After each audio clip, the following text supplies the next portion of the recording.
नमस्कार बच्चों।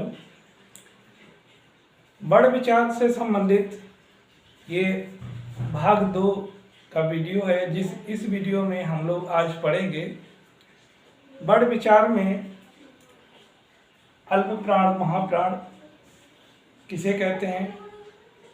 इसके साथ साथ घोष अघोष किसे कहते हैं, घोष या सघोष, अघोष और सघोष किसे कहते हैं। स्पर्शी व्यंजन कौन कौन से होते हैं, स्पर्शी एवं संघर्षी व्यंजन किसे कहते हैं। पार्श्विक व्यंजन कौन कौन से होते हैं, प्रकंपित व्यंजन कौन कौन से होते हैं, संघर्षी व्यंजन कौन कौन से होते हैं। नासिक व्यंजन किसे कहते हैं, उत्क्षिप्त व्यंजन एवं गौड़ व्यंजन किसे कहते हैं। अर्धस्वर क्या होते हैं। तो सबसे पहले देखिए वर्णमाला को एक बार फिर से हम रिवाइज करते हैं, पुनः समझते हैं। स्वर है आ से लेकर के औ तक, ये स्वर है जिनकी संख्या 11 होती है। आ ई ओ री ए ओ औ, ये 11 स्वर हैं। इसके साथ साथ अयोग व अंग और आहा, इन्हें अयोग व कहा जाता है, जिसमें एक आपका अनुसार होता है और दूसरा आपका विसर्ग होता है। इसके साथ साथ स्पर्शी व्यंजन होते हैं। व्यंजनों में स्पर्शी व्यंजन जिनकी संख्या 25 होती है, का से माँ तक, जिन्हें 5-5 के वर्गों में, 5-5 के जोड़ों में नहीं वर्गों में बांटा गया है। इसी तरह हम का वर्ग में देखें तो का खा गा खा, यहाँ इसी तरह चा वर्ग के ये 5 अक्षर हैं, चा छा जा जा वहाँ। इसी तरह टा वर्ग में टा ठा ढा ढा आ, और इसी तरह ता वर्ग में ता था धा धा ना है, और पा वर्ग में पा फा बा बा माँ। इन्हीं का से माँ तक बच्चों इनकी संख्या 25 है। और हर वर्ग का ये पहला, दूसरा, तीसरा, चौथा और 5वां अक्षर है। हर वर्ग का ये पहला अक्षर है, ये दूसरा, इस तरह ये तीसरा, चौथा और ये 5वां अक्षर है। क्योंकि जब हम लोग अल्प प्राण और महाप्राण पढ़ेंगे तो इन्हीं के वर्ग स्थानों को हमें पढ़ना होगा, समझना होगा। इसी के साथ इनका संबंध है। इसके साथ हम देखें तो अंत्यस्था व्यंजन, पिछले वीडियो में भी हमने बताया था, इस वीडियो में भी अंत्यस्था व्यंजन या रा ला वा, या रा ला वा। अंत्यस्था व्यंजन वो व्यंजन होते हैं जिनका स्थान स्वर और व्यंजनों के बीच में आता है। ऐसे व्यंजन जिनको बोलते समय बाहर की वायु जो होती है मुख के अंदर की तरफ आती है, इनको उच्चारण करते समय आप देख लें करके या रा ला वा, तो जो बाहर की हवा होती है वो मुख की तरफ आती है। दूसरा है ऊष्म व्यंजन। ऊष्म व्यंजन वो व्यंजन होते हैं जिनको बोलते समय उच्चारण स्थान जो होते हैं उनसे जो वायु होती है वो रगड़ खाते हुए बाहर की तरफ निकलती है, गर्म हवा, यानी कि बाहर की तरफ गर्म हवा जो निकलती है, तभी इनको हम ऊष्म व्यंजन कहा जाता है। ऊष्म का मतलब ही गर्म होता है। जिनकी संख्या 4 होती है। सा सा सा एक ही जैसे लगते हैं लेकिन अंतर बहुत होता है बोलने में। सा सा सा और हा। इसके साथ में संयुक्त व्यंजन होते हैं। संयुक्त व्यंजन ऐसे व्यंजन होते हैं जो जिनका निर्माण 2 या 2 से अधिक वर्णों से होता है। इस तरह अगर हम देखें तो छा छा, जिसका निर्माण का प्लस सा षटकोण से हुआ है। इसी तरह त्रा है, त्रा का निर्माण भी ता और रा के साथ हुआ है। इसी तरह ज्ञा ज्ञा है, जिसका निर्माण जा और प्लस वहाँ से हुआ है। इसी तरह आपका श्री वाला ये आता है, जिसका निर्माण सा सल्यम और रा से हुआ है। यह तो बच्चों हमने स्वर, इसके साथ अयोग वा और स्पर्शी व्यंजन इनको जाना, अंत्यस्था व्यंजन इन्हें हमने समझा। इसके साथ ऊष्म व्यंजन इन्हें हमने समझा पढ़ा, और संयुक्त व्यंजन जिन्हें हमने यहाँ तक जाना। अगर हम बात करें अल्प प्राण महाप्राण की, तो इन्हीं वर्णों को अल्प प्राण महाप्राण में उच्चारण के स्थान पर बांटा गया है। आइए समझते हैं अल्प प्राण और महाप्राण।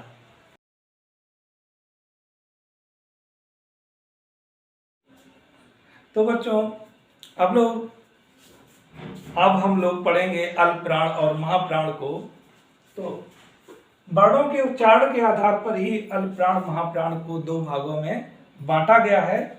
अल्प प्राण समझिए, अल्प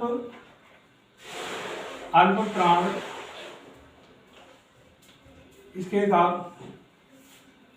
इसके साथ में देखिए महाप्राण।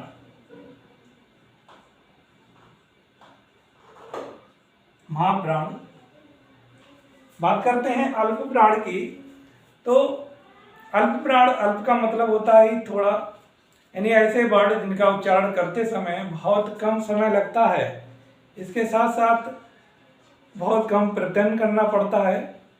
और अगर समझें तो हर वर्ग का पहला, तीसरा और पांचवा अक्षर अल्प प्राण में आता है। इसके साथ साथ जितने भी अंतस्थ व्यंजन होते हैं वो भी अल्प प्राण में ही आते हैं।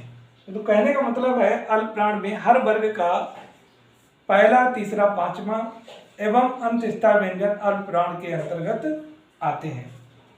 तो लिखें, हर वर्ग का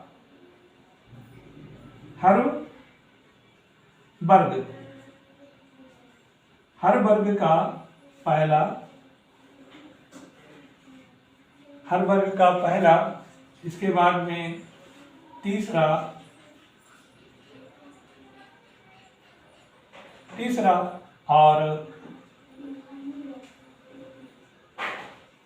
और पांचवा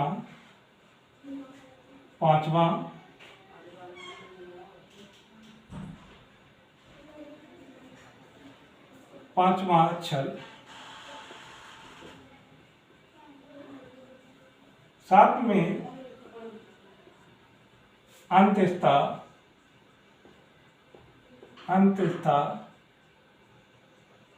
व्यंजन। अंतस्थ व्यंजन बच्चों कौन कौन से? या, रा, लावा, या, रा, ला और वा, ये सभी अल्प प्राण के अंतर्गत आते हैं। सब बात करते हैं महाप्राण में। तो महा मतलब अधिक यानी कि ऐसे वर्ड जिनका उच्चारण करते समय अधिक संघर्ष करना पड़ता है, अधिक प्रयास करना पड़ता है। यानी हर वर्ग का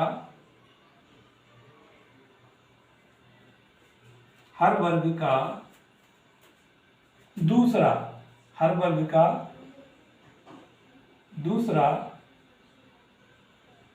और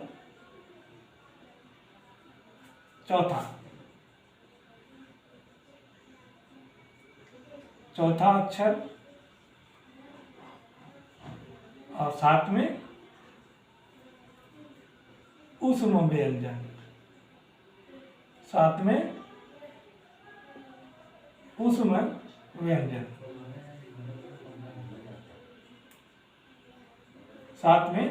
व्यंजन, कौन कौन से? सा,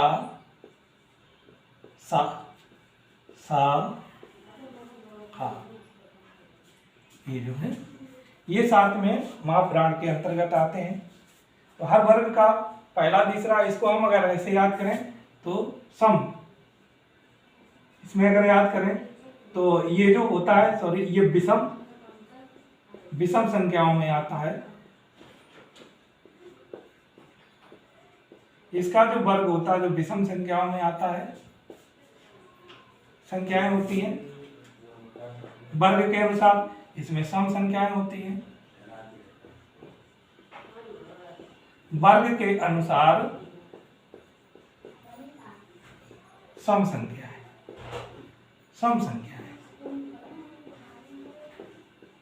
दो और चार। से का वर्ग में देखिए, अगर हम लिखें का वर्ग, तो का वर्ग में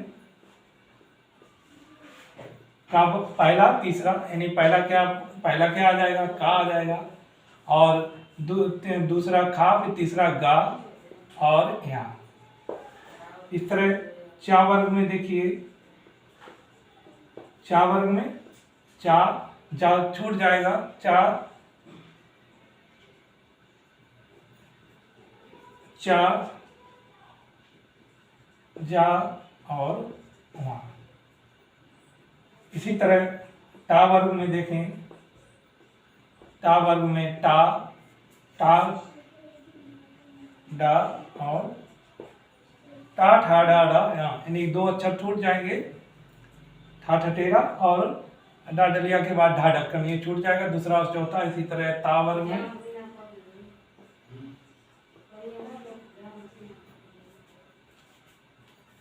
ता वर्ग में देखें तो सॉरी ता वर्ग में देखें तो ता पहले आएगा, था थर्मस छूट जाएगा, दा धनुष और फिर ता थर्मस, दादवा नानल। इस तरह 2 अक्षर इसमें छूटेंगे। ता के बाद आता है था थर्मस, दादवा, धा धनुष और नानल, ये पहला। इसके बाद में ये आपका तीसरा, ये 5वां। इसी तरह पा वर्ग में देख लीजिए, पा वर्ग में पा आएगा, फा छूट जाएगा, पा फा वा आ जाएगा, माँ बकरी, फिर माँ वाली छूट जाएगा, माँ आ जाएगा। इस तरह हर वर्ग का ये आपका पहला रहा बच्चों, ये तीसरा और ये आपका 5वां अक्षर।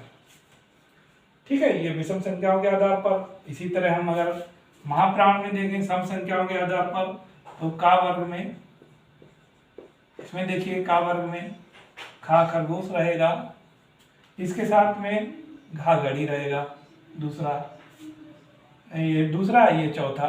इसी तरह खा वर्ग में देखें, सॉरी खा नहीं, चा वर्ग में आप करना, चा वर्ग में देखें चा, फिर छा छाता और झा झंडा। इस तरह हम देखेंगे तो टा वर्ग में टा ठटेरा, डा डलिया और ढा ढक्कन, ये आ जाएंगे आपके महाप्राण में। इसी तरह टा के बाद फिर ता वर्ग में देखें, ता वर्ग में था थर्मस आ जाएगा, दा दबा धा धनुष। इसी तरह ता के बाद फिर पा वर्ग में देखिए, पा वर्ग में बच्चों पा फा आ जाएगा, चौथा अक्षर और दूसरा अक्षर, फिर पा, फिर इसके बाद बाबरी माँ आ जाएगा। तो इस तरह ये दूसरा रहा और ये चौथा रहा। इस तरह बच्चों हमने अल्प प्राण और महाप्राण को पढ़ा। कितना बन पाओ। अब हम लोग पढ़ेंगे अघोष और सघोष को। तो पहले तो समझिए कि अघोष और सघोष कहते किसे हैं।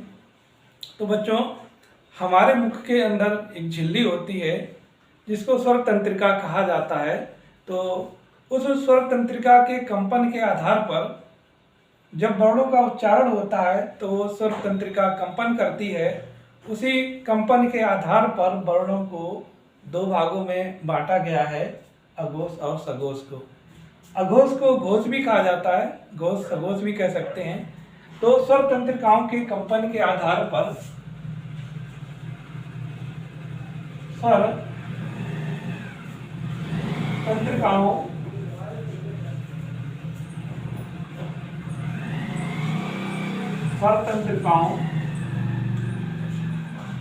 स्वर तंत्रिकाओं के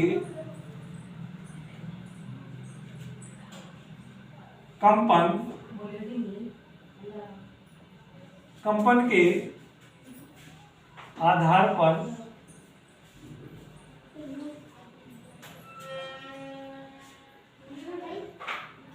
वर्णों को 2 भागों में बांटा गया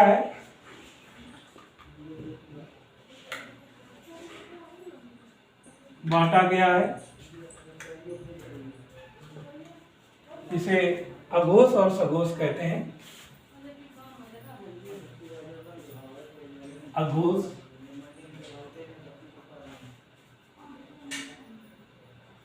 और नंबर 2 सगोस। समझिए, अघोष सघोष। अगर प्रश्न में ये पूछा जाता है कि स्वर तंत्रिकाओं के आधार पर वर्णों को कितने भागों में बांटा गया है, कौन कौन से हैं, तो हम कह सकते हैं 2 भागों में बांटा गया है, अघोष और सघोष। अब अघोष किसे कहते हैं? देखिए, अघोष किसको कहते हैं, समझिए। अघोष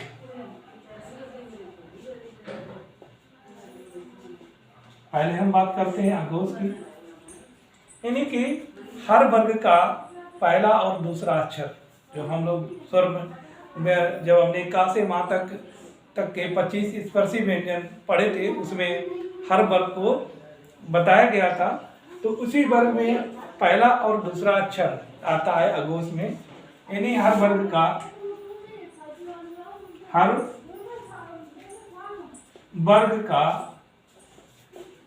पहला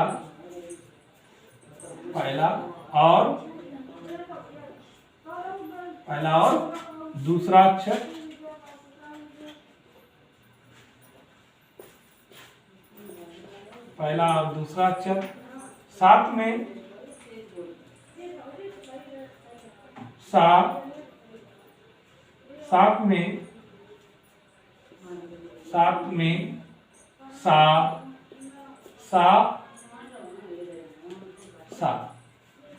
ये भी आते हैं। ठीक है। इसी तरह अगर हम कहें हर वर्ग का पहला अक्षर कौन सा होता है, यानी का वर्ग में देखें तो का वर्ग में रहेगा पहला और दूसरा अक्षर का और खा। का पहला और दूसरा क्या रहेगा, का और खा, ये पहला रहा, ये दूसरा रहा। इसी तरह का वर्ग के बाद अगला जो वर्ग होता है अगले वर्ग में, तो उसे चा वर्ग कहते हैं। चा वर्ग में पहला अक्षर हो जाता है चा और दूसरा अक्षर हो जाता है छा। इसी तरह चा के बाद फिर आता है आपका टा वर्ग याद करने पड़ेंगे। टा वर्ग में पहला अक्षर आपका टा आता है और दूसरा आपका टा ठा। इसके साथ में टा के बाद फिर अगला वर्ग आ जाता है ता वर्ग। ता वर्ग में देखिए, ता वर्ग में पहला अक्षर ता होता है। इसके साथ साथ ता के बाद पहला अक्षर ता, फिर दूसरे पे आता है ता था थर्मस। इसी तरह ता के बाद ये ता वर्ग के बाद अगला वर्ग आता है पा वर्ग। पा वर्ग में देखो बच्चों, पा और फा फल, ये अगला अक्षर। अब बात करें अघोष की, तो अघोष को हमने जाना, अब हम बात करते हैं सघोष की।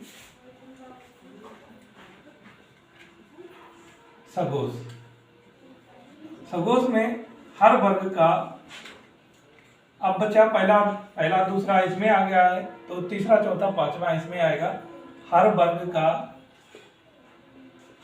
का तीसरा चौथा और पांचवा अक्षर साथ में सभी स्वर आते हैं। सभी स्वर आते हैं। जैसे कि अब हम बात करें का वर्ग में,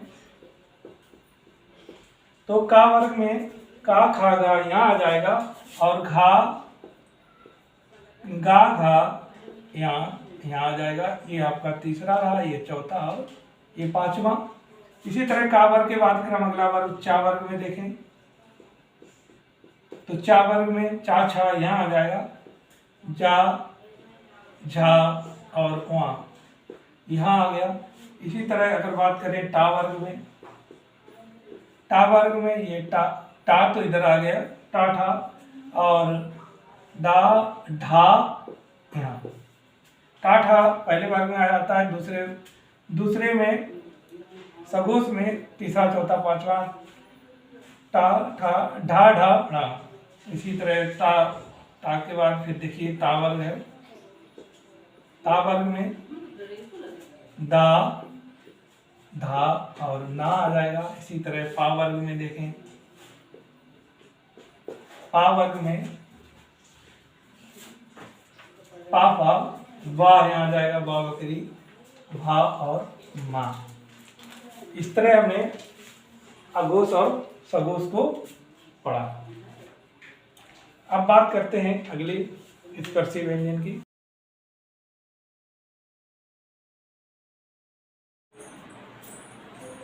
नमस्कार बच्चों, अब हम लोग पढ़ेंगे प्रत्यंग के आधार पर व्यंजनों के भेद। तो प्रत्यंग के आधार पर व्यंजनों को कौन किस किस भागों में बांटा गया है। तो सबसे पहले नंबर 1 बात करते हैं स्पर्शी व्यंजन की। तो स्पर्शी व्यंजन में देखिए, का से माँ तक के जो वर्ण होते हैं, का से माँ तक के वर्ण, इनकी संख्या 25 होती है, जिन्हें स्पर्शी व्यंजन कहा जाता है। हर वर्ग में 5 अक्षर होते हैं, 5 वर्ग होते हैं। इसी तरह हम बात करें स्पर्शी एवं संघर्षी व्यंजन, ऐसे व्यंजन जिनको उच्चारित करते समय बहुत ज़्यादा संघर्ष की आवश्यकता होती है, संघर्षी व्यंजन होते हैं। जो जीभ जो होती है, जो आगे वाले भाग मसूड़ों को टच करते हुए यानी स्पर्श करते हुए बाहर निकलती है, जैसे चा, छा, चा, चा, चा, छा, जा और झा। ये जो वर्ण होते हैं, इनको उच्चारित करते समय जीवा जो होती है मसूड़ों को और तालु को स्पर्श करते हुए, रगड़ खाते हुए उच्चारित वर्णों का उच्चारित करती है। इसी तरह अगर पार्श्विक एवं ग्रंथित व्यंजन की बात करें, जिसकी से तो ये होता है ला। इसका उच्चारण करते समय जीभ का अग्रभाग जो होता है वो मसूड़ों से सटता है, स्पर्श करता है, और उसके पीछे दोनों बगलों की साइड जो होती है, दोनों साइड से ये जीभ का भाग जो होता है खुला रहता है और आगे स्पर्श करता है। इसे बोल के देखिए, इसी तरह थोड़ा सा जीभ कर्व साइड में मुड़ करके वर्ण का उच्चारण करती है, इसे ला, ला बोल के देख लीजिए। तो वर्ण का उच्चारण करते समय जीभ जो होती है वो पीछे के भाग को खुला रखती है और आगे मसूड़ों की तरफ स्पर्श करती है, इसीलिए इसको लुंठित व्यंजन भी कहा जाता है। अब बात करते हैं प्रकंपित व्यंजन की। तो प्रकंपित व्यंजन रा होता है। रा जो होता है वो अपने उच्चारित स्थान पर 2-3 बार कंपन करने के बाद उत्पन्न होता है, इसीलिए इसको प्रकंपित व्यंजन कहा जाता है। इसके बाद संघर्षी व्यंजन, संघर्षी व्यंजन ऐसे व्यंजन जिनका उच्चारण करते समय काफ़ी संघर्ष की आवश्यकता होती है, और जैसे कि सा, सा, हा इत्यादि, जिनमें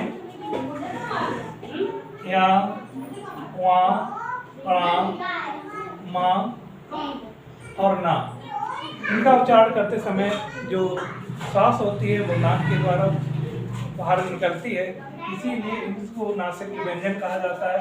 उच्छिष्ट और गौड़ व्यंजन ये आपके ड़ा और रा होता है, जिनका प्रयोग हमेशा वर्ग किसी भी शब्द के बीच में या आखिरी में होता है। इनका प्रयोग